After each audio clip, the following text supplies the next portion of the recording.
बादल की रंग आसमानी, अभी तो मेरा नया जवानी जी। बादल के रंग आसमानी, अभी तो मेरा नया जवानी जी।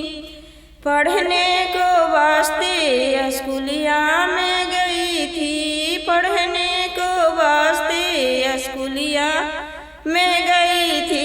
मास्टर के बेटा हरामी, अभी तो मेरा नया जवानी जी। बार बार मारे निशानी, अभी तो मेरा नया जवानी जी। बादल के रंग आसमानी, अभी तो मेरा नया जवानी जी।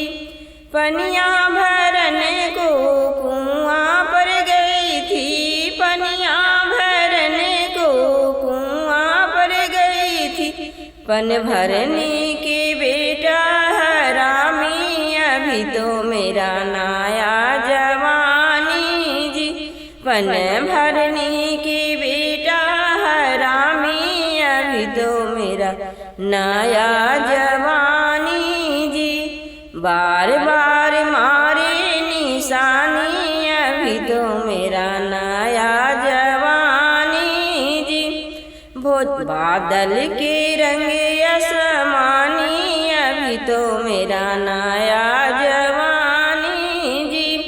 भोजना करने को होटल में गई थी, भोजना करने को होटल में गई थी। होटल वाले को बेटा हरामी, अभी तो मेरा नया जवानी जी। बार बार मारे निशानी, अभी तो मेरा नया जवानी जी। ला दे हूँ पिया, ला दे हूँ गया जिला सड़िया वाला, दे हूँ गया जिला सड़िया वाला, दे हूँ ला दे लियो धनिया, ला दे लियो गया जिला सड़िया वाला, दे लियो गया जिला सड़िया वाला, दे लियो।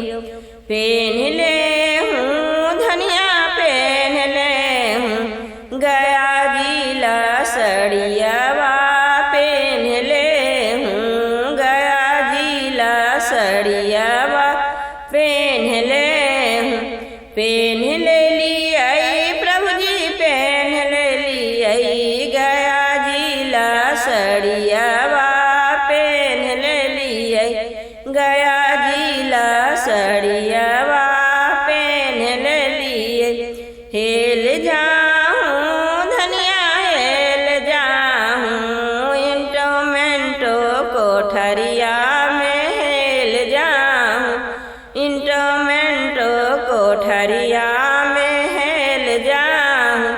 डर लागे पिया, डर लागे तो हर ऊंची बयसवा, डर लागे तो हर ऊंची बयसवा, डर लागे। मन लागे धनिया, मन लागे तो हर पतरी कमरिया, मन लागे तो हर पतरी कमरिया, मन लागे। टिकवा गिरे झनक से जीवालम, बचवा गिरे अज्ञान में, टिकवा गिरे झनक से जीवालम, बचवा गिरे पसीना से। तोरे सूरत पर डालम नगीना हो बालम, आएबा कौनी महीना में। तोरे सूरत पर डालम नगीना हो बालम, आएबा कौनी महीना में। चैत नहीं आएबो, बैसाख नहीं आएबो, आएबो फागुन महीना।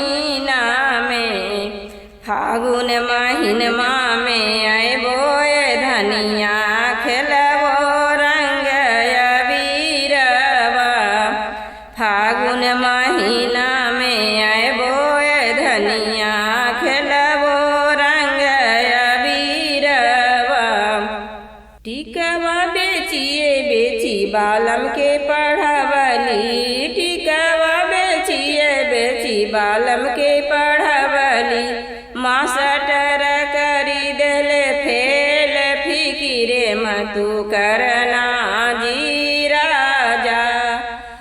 मास्टर करी देले फेल फिकिरे मतु करना जी राजा।